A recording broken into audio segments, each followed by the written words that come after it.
নমস্কার। 15ই আগস্ট, কবি সৌদাস রায়। 15ই আগস্ট আসছে ও ভাই, শোনো শোনো শোনো। এই দিনেতেই ভারত মাতার হলো শৃঙ্খল মোচন। এই দিনেতেই ইংরেজ গেল 7 সমুদ্র পার। 200 বছর ধরে করেছিল যারা বিভৎস অত্যাচার। চারিদিক ঘেরা জালিয়ানওয়ালা বাগের, মারল নারী শিশু। 1600 রাউন্ড গুলি চালালো জেনারেল ডায়ার নামক পশু। ধান পাট বন্ধ করে চাষিদের করতে হতো নীল চাষ। না করলে চাষির কপালে হতো সর্বনাশ। বুড়ো আঙুল কাটা গেল যারা ভালো তাঁতি।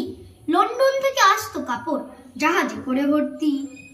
ময়ূর সিংহাসন ও কোহিনূর রত্ন চাই ভারত ছাড়ি। অত্যাচারের চরম সীমায় যখন পৌঁছায় ইংরেজ জাতি, বিদ্রোহের আগুন জ্বলে ওঠে দিকে দিকে রাতারাতি। সিধু কানহু নেতৃত্বে করে সাঁওতাল বিদ্রোহ। বাংলার চাষিরা জাগলো, করে নীল বিদ্রোহ। সিপাহী বিদ্রোহের কত সৈনিক দিল তাদের প্রাণ। চম্পারানি চাষিদের পাশে গান্ধীজির অবস্থান। অসহযোগ আইন অমান্য আন্দোলনে ভারতবাসী জাগে। আন্দোলনের ঢেউয়ে ইংরেজ থরথরিয়ে কাঁপে।